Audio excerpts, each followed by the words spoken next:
ये 11th class की NCERT है और जब भी मैं या कोई और भी आपको बताता होगा ज्योग्राफी पढ़ने के लिए तो आपको 11th क्लास की एनसीईआरटी ज़रूर बोलता होगा, क्योंकि ये one of the most important book है as far as geography is concerned. मैंने हमेशा आपको बोला है कि आप 11th क्लास की एनसीईआरटी पढ़िए और ज्योग्राफी के लिए घटना चक्र पढ़िए।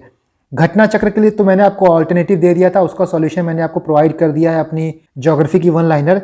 जैसा कि आप ये देख सकते हैं, ये मेरी ज्योग्राफी की वन लाइनर है और इसको अगर आप पढ़ते हैं तो आपको घटना चक्र की ज्योग्राफी पढ़ने की ज़रूरत नहीं है। बट आपको एनसीईआरटी पढ़नी होगी और मुझे बहुत से मैसेज आते हैं कि सर मैंने एनसीईआरटी पढ़ तो ली है बट रिवाइज करने में मुझे 5 से 6 दिन लग जाते हैं। मुझे समझ में नहीं आता कि एनसीईआरटी रिवाइज करने में आपको 5 से 6 दिन कैसे लग सकते हैं। अगर आप पहली बार पढ़ रहे हो तो ठीक है, तब बहुत चीज़ें समझनी होती हैं, बट अगर आप रिवाइज कर रहे हो तो आपको बहुत ज़्यादा 4 से 5 घंटे लगने चाहिए। फिर मुझे समझ में आया कि बहुत लोगों को तरीका नहीं पता है कि रिवाइज चीज़ें कैसे की जाती हैं, इफेक्टिवली रिवीजन कैसे किया जाता है। तो मैंने सोचा कि इस वीडियो के माध्यम से आपको बता दूं कि आप एनसीईआरटी को कैसे रिवाइज करिए, और अगर से आप इस तरीके से रिवाइज करते हैं तो मैक्सिमम 4 घंटे में आप एनसीईआरटी की ज्योग्राफी रिवाइज कर लेंगे और काफ़ी अच्छी तरीके से रिवाइज कर लेंगे। साथ ही आप इस वीडियो को पूरा देखिएगा। वीडियो के बीच में मैं आपको एक इंपॉर्टेंट टिप दूंगा और वो उन्हीं लोग के लिए होगा जो ध्यान से वीडियो को देख रहे होंगे। सो देखते हैं कि आप कैसे ज्योग्राफी पढ़िए। यहाँ देखिए, जो आपका पहला यूनिट है ज्योग्राफी एज अ डिसिप्लिन, तो इसको नहीं पढ़ना होता, ये इंपॉर्टेंट चैप्टर नहीं है। उसके अलावा जो बाकी आपके चैप्टर्स हैं ऑलमोस्ट सारे इंपॉर्टेंट हैं।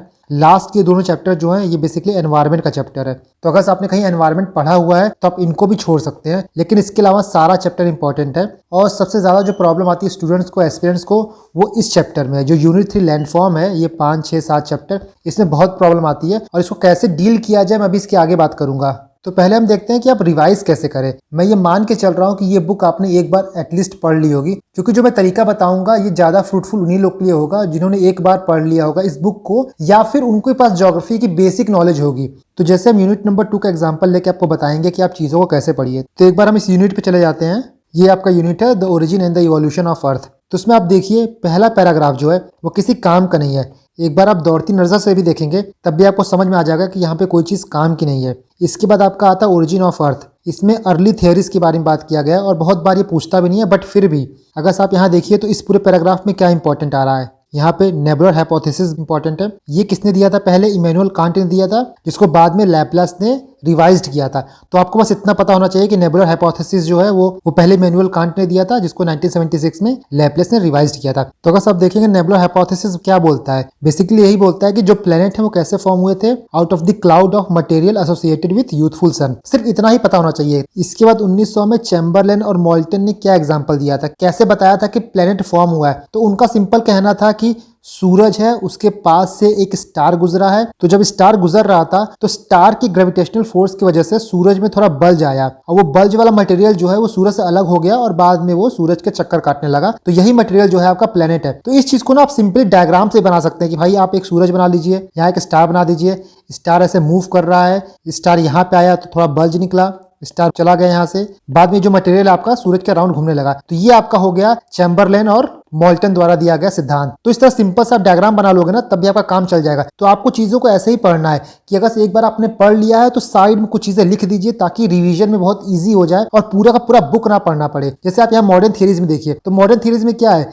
कि बिग बैंग थियरी है, जिसको एक्सपेंडिंग यूनिवर्स थ्योरी भी कहते हैं। एडविन हबल ने 1920 में कहा था कि जो यूनिवर्स है वो एक्सपेंड हो रहा है। इतना ही इंपॉर्टेंट है इसमें, इससे ज्यादा इंपॉर्टेंट नहीं है। बाकी सारा चीज फालतू लिखा हुआ है। ये पूरी कहानी देखिए बिग बैंग थियरी के बारे में लिखी गई है, यहाँ एक लाइन भी इंपॉर्टेंट नहीं है। अगर आप पहले पढ़े होंगे तो आपको पता होगा। 2-3 चीजें इंपॉर्टेंट है, जैसे बिग बैंग जो है 13.7 बिलियन ईयर्स पहले हुआ था। इसके बाद टेम्परेचर जो है वो 4500 केल्विन जो है ड्रॉप हो गया था। तो उस पूरे चैप्टर में देख रहे हैं 2-3 चीजें इंपॉर्टेंट है। फॉर्मेशन ऑफ प्लेनेट कैसे हुआ, तो पूरा कहानी आपको नहीं पूछता है। आपसे ये भले पूछ लेगा कि लाइट ईयर किसकी यूनिट है, तो लाइट ईयर जो है वो डिस्टेंस की यूनिट है, ना कि टाइम की यूनिट है। यहाँ पे देखिए आप सोलर सिस्टम के बारे में क्या पूछना है, तो ये जो डायग्राम है ये इंपॉर्टेंट हो जाता है, क्योंकि कई बार पूछ लेता है कि कौन सा प्लेनेट है जिसकी डेंसिटी बहुत ज्यादा है, कौन सा प्लेनेट है जिसके पास सबसे ज्यादा सैटेलाइट है। तो यहाँ से आप इस टेबल को एक बार देख लीजिएगा। इसके बाद आपको पता होना चाहिए कि टेरेस्ट्रियल प्लेनेट कौन सा होता है और जोवियन प्लेनेट कौन सा होता है। थोड़ा एग्जांपल आप यहाँ से देख लेंगे तो यहाँ पे आपको समझ में आ जाएगा। आप देख भी रहे होंगे कि बहुत चीजें काम की नहीं है। इसके बाद हम आगे वाला चैप्टर देखते हैं, एक बार नजर मारते हैं। तो जैसे आपका ये चैप्टर है इंटीरियर ऑफ अर्थ, इसमें आप देखोगे तो पूरा का पहला पैराग्राफ जो है वो किसी काम का नहीं, यहाँ कुछ भी नहीं दिया गया है। यहाँ पे देखिए sources of information about the interior, interior के बारे में, अर्थ के इंटीरियर के बारे में हमको इन्फॉर्मेशन कैसे मिलती है। तो कुछ डायरेक्ट सोर्स होते हैं और आपके कुछ इनडायरेक्ट सोर्स होते हैं। तो पूरा पैराग्राफ पढ़ोगे तो डायरेक्ट सोर्स आपको क्या मिलेंगे, पहला कुछ रॉक्स जो माइनिंग से मिलते हैं और दूसरा वोल्केनिक इरप्शन। तो यहाँ पे आप लिख सकते हो mining rock plus volcanic eruption. Simply बस इतना ही देखना था आपको। इसका इनडायरेक्ट सोर्सेज में आपको क्या है, एक मीटियोर्स है, तो यहाँ पे मीटियोर्स लिख सकते हो आप। बाकी यहाँ देखोगे तो आपका दिया ही है कि बाकी इनडायरेक्ट रिसोर्सेज क्या क्या है आपके, gravitation, magnetic field, seismic activity, तो ये सब चीजें जो है आपकी इनडायरेक्ट रिसोर्सेज है। यहाँ से हमको पता चला है कि अर्थ के इंटीरियर में क्या है। इसका मैं आपको कुछ और बता देता हूँ, जैसे पढ़ने के तरीके।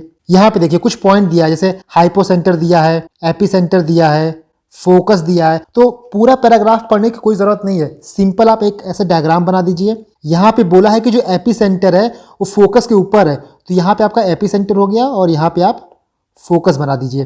तो एपिसेंटर जो है आपका ग्राउंड पे होता है, फोकस जो है ग्राउंड के नीचे होता है। इतना ही आपको देखना था, इससे ज्यादा यहाँ पे कुछ इंपॉर्टेंट नहीं है। सिंपल सिंपल पॉइंट पूछता है, वही आपको पता होना चाहिए बस।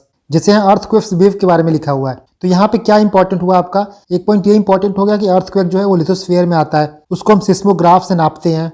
इसके बाद जो है अर्थक्वेक वेव जो है बेसिकली दो वेव्स होते हैं, बॉडी वेव्स और सरफेस वेव्स। इसके बाद हम बॉडी वेव्स की बात करें तो दो टाइप की वेव्स हैं। यहाँ पे देखिए दो टाइप के बॉडी वेव्स होते हैं, एक पी वेव्स होता है, एस वेव्स होता है। पी वेव्स आपका सिमिलर टू साउंड वेव होता है, जो कि गैस में, लिक्विड में, सॉलिड में, तीनों में ट्रेवल कर सकता है। बट एस वेव जो होता है वो सेकेंडरी वेव होता है और ये आपका सिर्फ सॉलिड में ट्रेवल कर सकता है। तो आप ऐसे याद रख सकते हो कि पी वेव तो सब में होता है, पर एस वेव मतलब सॉलिड, एस से सेकेंडरी और एस से सॉलिड, यहाँ से एस याद कर सकते हो। तो आप ऐसे चीजों को बना के याद करिए तो सिंपल हो जाएगा।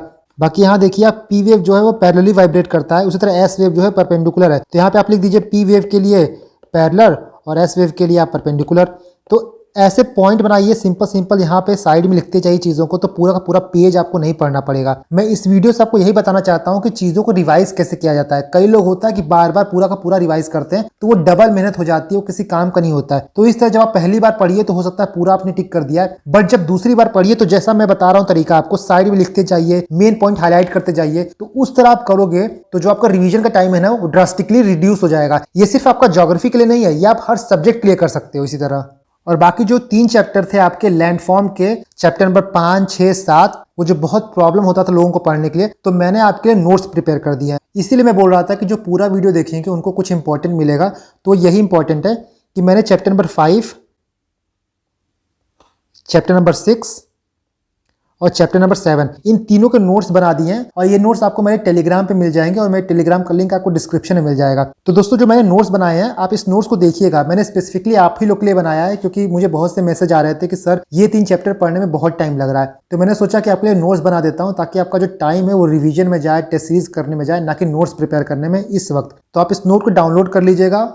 और दोस्तों अगर आपको इस वीडियो से कुछ फायदा मिलता है तो इस वीडियो को लाइक करिए, क्योंकि जब आप वीडियो लाइक करते हैं तो मुझे समझ में आता है आपको मेरा काम पसंद आ रहा है, आपको मेरे पढ़ाने का अंदाज पसंद आ रहा है। क्योंकि क्या होता है कि जब मैंने तैयारी की थी तो मुझे भी बहुत अननेसेसरी क्रैप मिलते थे, लेकिन मेरी कोशिश हमेशा रहती है कि मैं जो भी वीडियो निकालूं या फिर जो भी मटेरियल प्रोवाइड करूं आपको, वो आपकी मेहनत को आधा कर दें। क्योंकि देखिए फाइनली पढ़ाई आप ही को करनी है, बट केमिस्ट्री में क्या होता है ना, एक कैटलिस्ट होता है।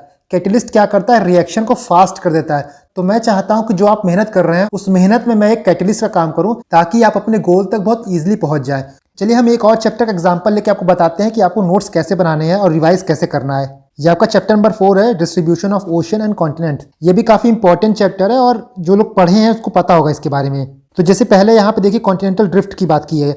इस पूरे पैराग्राफ में एक चीज भी काम की नहीं है, अगर आपने पढ़ा होगा तो आपको पता होगा। इसके बाद हम देखते हैं, देखिएगा सब पढ़े होंगे तो पहली बार बहुत इन्फॉर्मेशन आपको मिली होगी, बट जब आप सेकंड टाइम रिवाइज करोगे तो इस पूरे पैराग्राफ में सिर्फ एक ही चीज इंपॉर्टेंट है कि अल्फ्रेड वेजनर ने कॉन्टिनेंटल ड्रिफ्ट की थियरी दी थी। सिर्फ इतना ही जानना था 1912 में, इसके अलावा कुछ नहीं जानना था। इसके बाद क्या जानना था कि पहले एक सुपर कॉन्टिनेंट था जिसका नाम था पेंजिया, और एक मेगा ओशियन था जिसका नाम था पैंथलाजा। ये 2 चीज पढ़ना है आपको। पेंजिया टूट के 2 लैंडमास बनाया, पहले का नाम था लॉरेशिया, दूसरे का नाम था गोंडवाना आइलैंड। इतना पढ़ना था बस। तो पूरे पैराग्राफ में देख रहे हैं, गिन के 5-6 कीवर्ड पढ़ने हैं। इसके बाद आप देखिए evidence in support of continental drift. तो जो पहला एविडेंस है matching of the continent, jigsaw fit. इतना आप पढ़ लिए होते हैं ना तो आपको पढ़ने की जरूरत नहीं पड़ती।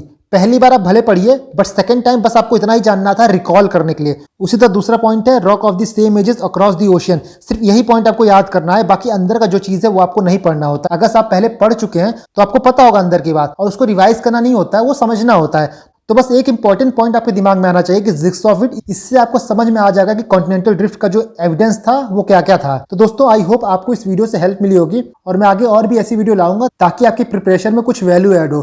तो अगर आपको ये वीडियो पसंद आए तो उसको लाइक करिए, और इस वीडियो को आप शेयर करिए, क्योंकि बहुत लोग ऐसे हैं जिनको नहीं पता है और बहुत ही स्ट्रगल करते हैं एनसीईआरटी को पढ़ने में, तो उनको भी थोड़ी हेल्प हो जाएगी। बाकी दोस्तों आप मेहनत करते रहिए। Thank you and God bless you all.